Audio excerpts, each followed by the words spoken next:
In the summer of 2010, a small part of Northumberland became the centre of Britain's attention. It began not in a city, and not in a place used to heavy police cordons, helicopters, rolling news, and armed patrols moving carefully through the streets. It began with a relationship that had broken down, with fear that had been growing quietly behind closed doors, with warnings that, in hindsight, seemed to arrive too close to the edge. By the end of one July week, one man would be dead.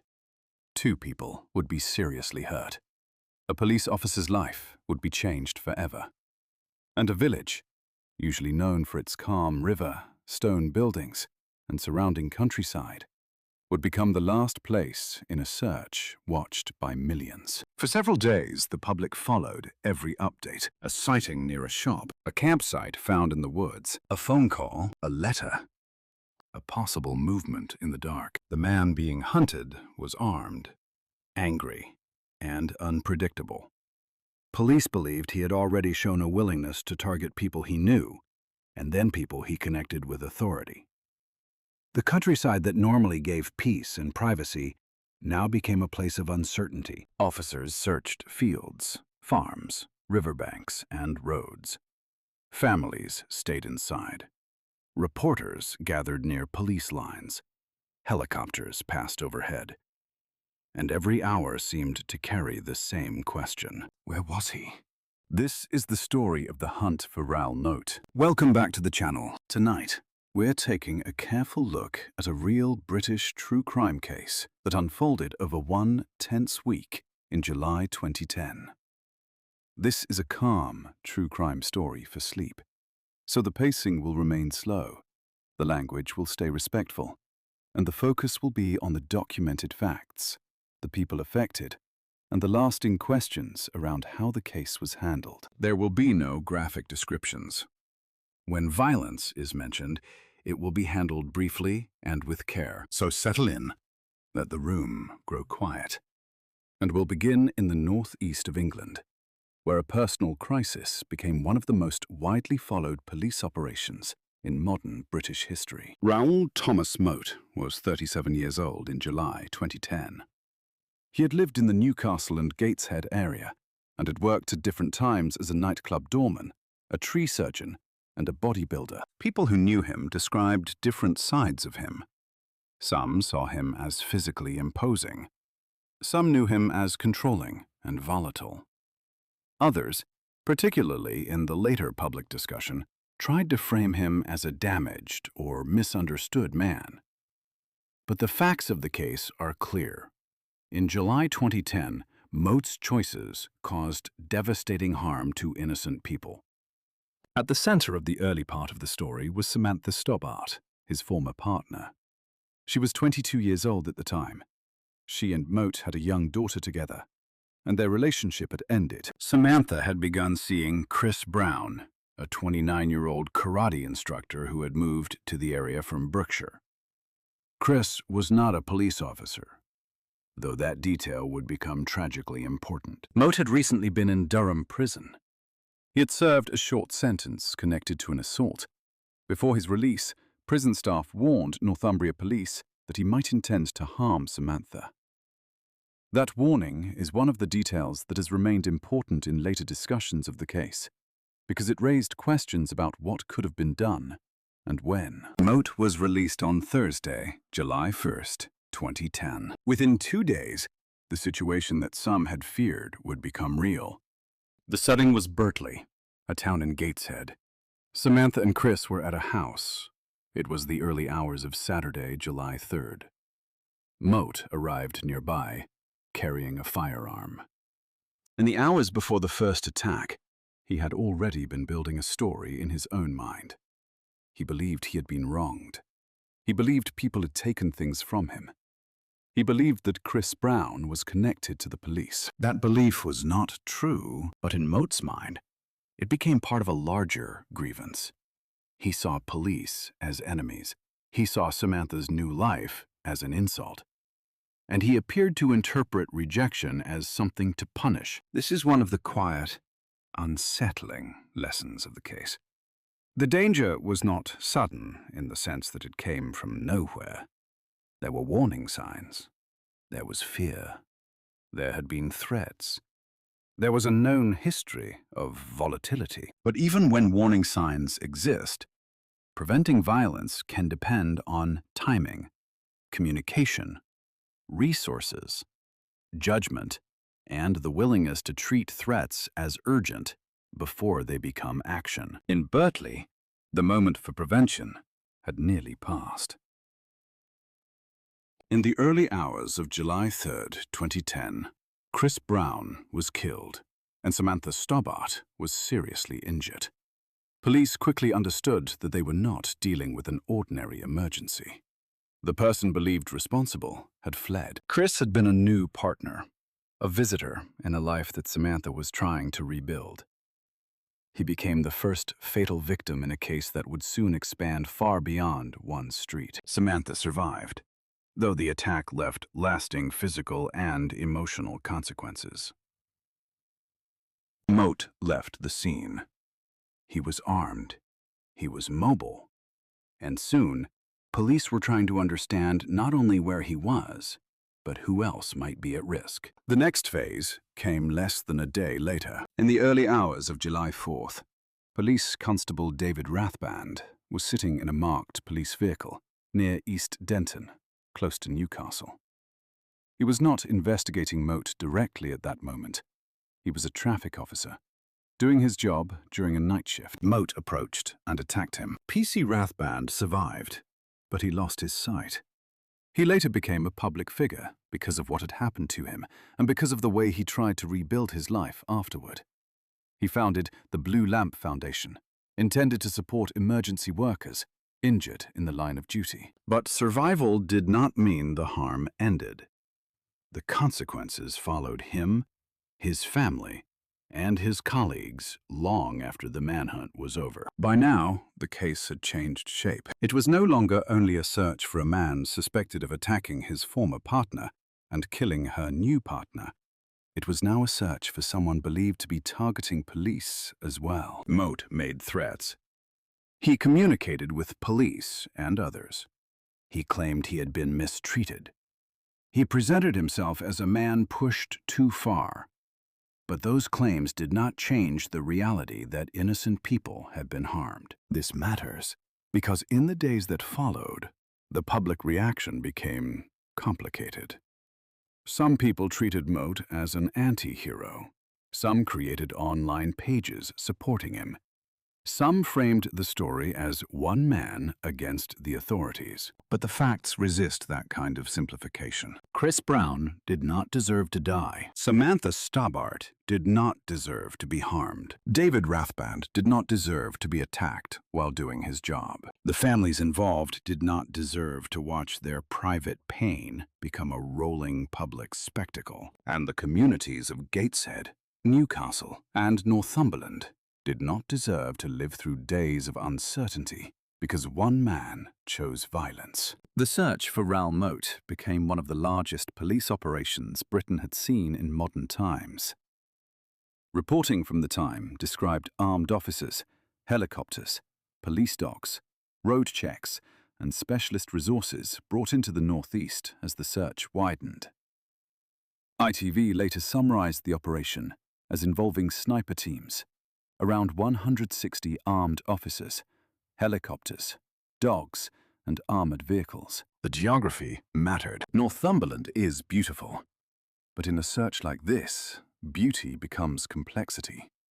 There are villages, farms, wooded areas, open fields, river paths, and quiet roads. A person on foot can vanish for a while. A person who knows how to sleep rough can move in ways that are difficult to predict. Police searched suspected hiding places. They followed reports from the public. They checked properties. They listened to calls. They examined letters. They tried to understand Moat's state of mind while also protecting possible targets. There were moments when the search seemed to tighten and then loosen again. At one point, police believed Moat may have been involved in a robbery at a fish and chip shop in Seaton, Delaval. That sighting mattered because it gave investigators a possible location and a sense that he was still moving, still seeking resources, and still capable of further risk. As the days passed, the attention around the case grew heavier. News crews reported from the region. The public followed updates almost hour by hour. The name Raoul Moat became impossible to avoid in Britain that week. But the attention also created problems. In a case involving an armed fugitive who was making threats, every piece of reporting carried potential consequences. Police had to consider what Moat might hear, how he might interpret it, and whether media coverage could influence his actions. There were also concerns about misinformation. Moat believed Chris Brown was a police officer, but Chris was not. Police publicly corrected that point. Samantha later said she had told Moat that Chris was connected to the police because she was frightened and hoped it would make Moat stay away. That lie, made in fear, became part of Moat's grievance.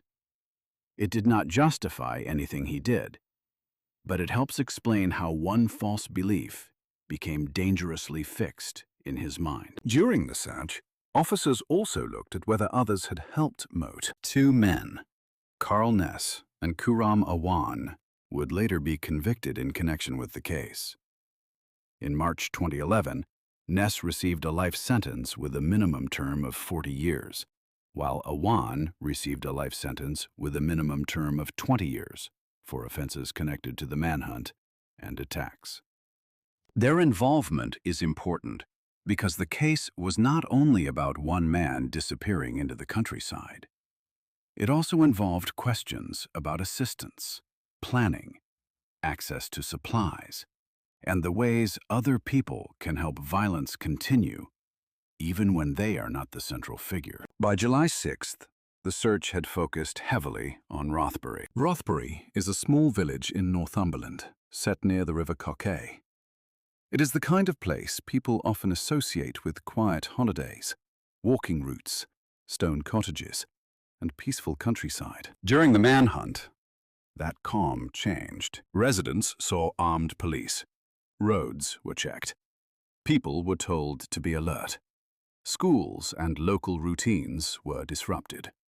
The ordinary soundscape of the village shifted from birds, cars, and river water to helicopters, police radios, and reporters speaking into cameras. For a community, that kind of disruption is hard to measure afterward. Even when no one else is hurt, fear leaves impressions. Parents think about where their children are. Shopkeepers wonder whether to open. People look twice at the tree line. Every unfamiliar sound at night seems louder. And yet, while the public saw only pieces of the operation, police were working through a vast amount of uncertainty. They had to protect the public, locate Moat, avoid provoking further violence, and make decisions in real time with incomplete information. The manhunt moved through rumors and confirmed sightings, through searches that found nothing and searches that found signs of movement. At one point, television survival expert Ray Mears was brought in to assist police with tracking knowledge. It was an unusual detail, and it became one of the more remembered elements of the case. But beneath that detail was a serious reality. Police believed Moat may have been using the countryside to remain hidden. The days became a slow, tightening circle. The first attack had happened in Bertley. The second had happened near East Denton. The search had moved through the wider region, and now the focus was Rothbury. On Friday, July 9th, 2010, police located Moat near the riverside area in Rothbury. What followed lasted for hours. Negotiators spoke with him. Armed officers held positions. The area was contained. The public watched through rolling news coverage, though the details at the scene were far more fragile than viewers at home could fully understand. A standoff is not only a physical event, it is a psychological one. Every word matters. Every movement matters. The goal is time. Time for calm. Time for surrender. Time for a peaceful resolution, if one can still be reached. Police tried to bring the situation to an end without further loss of life. Moat was surrounded, But he was still dangerous. He was still armed. He was still refusing to give himself up. During the standoff, officers used a taser-type device that later became a subject of scrutiny because of questions about authorization and deployment. The 2011 inquest later ruled Moat's death a suicide and found that officers involved in the final confrontation behaved properly. Raoul Moat died in the early hours of July 10, 2010. The manhunt was over, but the case was not finished. Because when a case like this ends, the public often thinks of the final moment as the closing of a door. For investigators, families, survivors, and communities, it is more like the beginning of a long aftermath. There are statements to take, evidence to preserve, decisions to review, families to notify, questions to answer, and grief to carry. For Samantha Stobbart, survival meant living with the memory of what happened, and with public attention she had never asked for. For Chris Brown's family, the case meant losing someone in an act of violence that became nationally known. Their private grief was tied forever to a name that appeared across newspapers, television reports, and later documentaries and dramas. For David Rathband, survival became its own struggle. He lost his sight, worked to create something meaningful through the Blue Lamp Foundation, and spoke publicly about his experience. In 2012, he died by suicide. His death added another layer of sorrow to a case already marked by deep harm. For Rothbury, the manhunt became part of local memory. The village had been placed under a kind of national spotlight it did not seek. Its streets, riverbanks, and surrounding countryside became associated with the final days of a violent fugitive. For Northumbria police, the case prompted review and scrutiny. One major issue concerned the warning from Durham Prison before Moat's release. Prison staff had warned that Moat might intend to harm Samantha.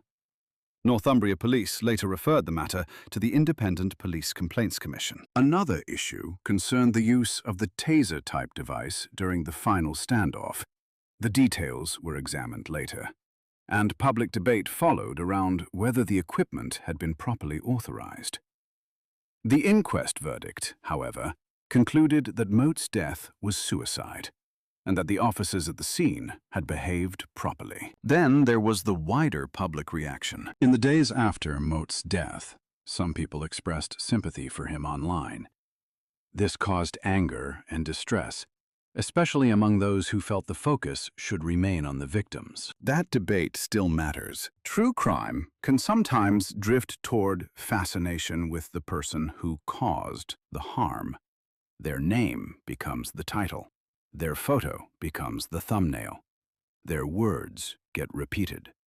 Their anger becomes the engine of the story. But a responsible telling has to keep returning to the people who did not choose any of this. Chris Brown, Samantha Stobbart, David Rathband, their families, their friends, the officers who searched through long, tense hours, the people of Rothbury who waited behind closed doors, hoping the next update would be the last. This case is not unsolved. Police knew who they were looking for. The manhunt ended in Rothbury. Later legal proceedings dealt with the men convicted of helping Moat. But the case remains unsettling because it raises questions that do not have simple answers. The first question is about warning signs. When someone makes threats, how should institutions respond? What level of threat is enough to trigger urgent protection? How should information move between prison staff, police, and potential victims? The warning from Durham Prison has remained one of the most haunting details because it suggests that danger had been identified before the first attack. That does not mean prevention would have been easy. It does not mean every later event could have been predicted with perfect clarity. But it does mean the case sits within a wider conversation about domestic abuse, stalking, coercive control, and the seriousness of threats made after a relationship ends. The second question is about public attention. The hunt for Moat unfolded during a media environment that was already fast, but not yet as fragmented as today's social media landscape. Even then, rumors spread quickly. Online sympathy pages appeared. People debated the case while it was still raw. Today, that problem would likely be even greater. A case like this would unfold across live streams, short videos, comment sections, reposts, and speculation. The risk of turning a dangerous person into a symbol would be higher. The risk of harming victims through careless commentary would also be higher. The third question is about how society talks about male grievance. Moat presented himself as wronged. He blamed others. He framed his violence as a response to humiliation, loss, and anger. But many people experience rejection, fear, or failure without harming others.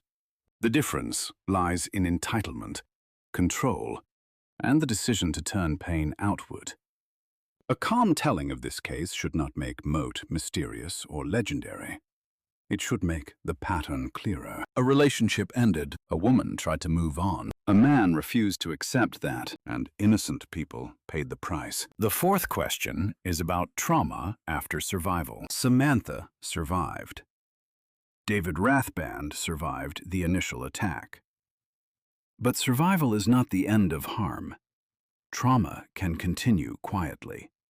It can alter daily life, relationships, sleep, identity, and the way a person feels moving through the world. That is why the story should not end with the standoff. It should end with the reminder that the people harmed by violence continue living with its effects long after public attention moves elsewhere. By the time the search ended, the Northumberland countryside was quiet again. The roads reopened. The helicopters left. The reporters packed away their equipment. The police cordons came down. Rothbury returned to being a village beside a river, surrounded by hills and trees.